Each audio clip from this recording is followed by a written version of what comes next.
The odds of the first government shutdown in nearly 7 years are increasing by the day. Government funding runs out in less than a week, and the House and the Senate aren't even meeting this week. So, because it's been a while, what happens if, in fact, the government does shut down?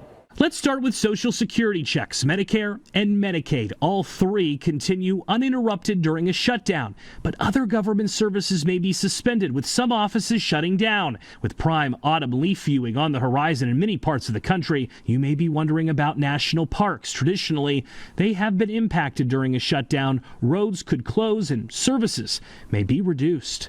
A big impact, though, when shutdowns happen are paychecks for those who work for the federal government. Federal contractors, federal employees, and military service members are three groups to watch. Contractors can lose out on pay altogether. Full and part-time federal employees and military service members could face a delay in their paychecks. A 2019 law does require back pay when the government reopens, but that does not apply to contractors. The first shutdown impacted paycheck wouldn't occur until October 10th. That's according to the pay schedule for federal employees. The Trump administration would determine who is an essential worker and who is not. Essential workers would be expected to report to work.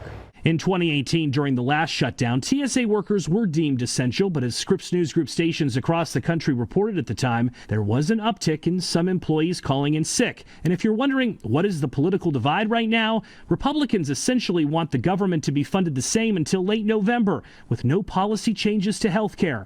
Democrats disagree and are concerned premiums will rise for many Americans in the months ahead as Affordable Care Act subsidies expire.